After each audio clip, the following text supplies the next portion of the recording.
All right, so I went out and bought some more shoes. Probably didn't need to buy them, but I recently just got a pair of these, the Nike Undercover Daybreaks. Um, but I had a little bit of issue, which I'll get into later with them. So I wanted another pair of Daybreaks. So I got the white and university red colorway, which had been sitting. They actually released well before these Undercover Daybreaks did. But I always kept my eye on them because I really like the colorway. Almost reminded me of like the Mars Yard or whatever it is. I want to say that's what it's called. Almost reminded me of that shoe. So I really did like that colorway. It was clean. And price point was a lot lower than the undercover ones. The undercover ones were 160, and these ones were only $100, which still expensive. But as far as like Nike sneakers app shoes especially go, $100 is probably like one of the cheaper ones that you're gonna find. So with that being said, we'll go unbox it. I'll get some B-roll for you guys showing off the details. Then we're gonna come back and I'll compare them to the Undercover Daybreaks a little bit and also give you guys my opinion.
So if you guys guessed that I was gonna love these, you guessed right. I really do like these, and I really like this silhouette. You know, when I first saw the Daybreak Undercover version, I really liked it, and it has this crazy back end on it. So I copped these a month, 2 months ago, I'm not sure. Time has been flying lately. So the main issue that I had with these, the Undercover version, is this back part. And it's not like a style or like an aesthetic issue that I had. It's actually when I drive. So when I drive, when my foot's on the pedal, the back part here actually rubs on my floor mat. So when I drive, or when I wear these anywhere that I'm like gonna have to drive, I pack these up in my backpack because I don't want the back to get all super scuffed up from when it keeps scratching on the floor mat. And then obviously with these regular Daybreaks, you know, you don't have the crazy back to it, and it just kind of drops off. But interestingly, on both of them, you do have the kind of like super angled back right there. And then actually these Undercover ones are women's shoes, and this one is men's. No difference really, just have to do the size conversion, which Sneakers actually does for you when you buy it, so no difference there. I thought maybe there would be like a width difference, like maybe the men's one would be a little bit wider than the women's. That's definitely not the case. Both definitely the same exact size. same fit. Maybe the only difference is right here around your ankle. It's a lot more of a thin material on the Undercover one, whereas on the regular Daybreak you got a lot more cushion around your ankle. But yeah, other than that, really the only difference is this back part. And I have a feeling they had to swap this up and get rid of the cushion, just because you have this more of a hard part. It probably wouldn't look or maybe work as well. And then of course too, on the Undercover ones you have the leather on the inside. But yeah, that's pretty much all the comparison that I wanted to cover. I really do like these. I think they're really sharp shoes, really nice, not a bad price in my opinion.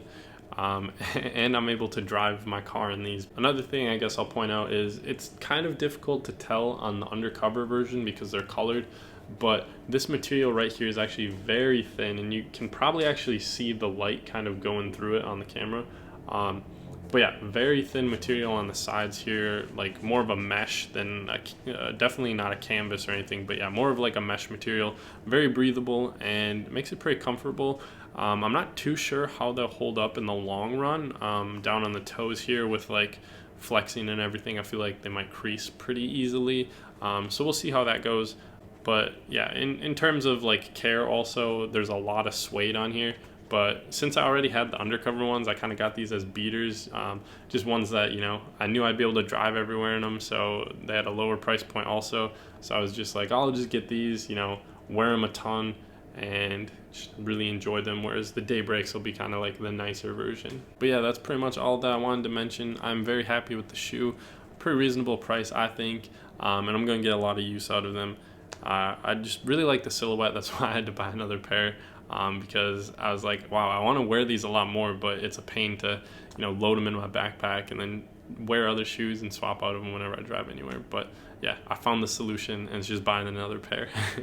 But yeah, thank you guys for watching, and I'll catch you in the next video.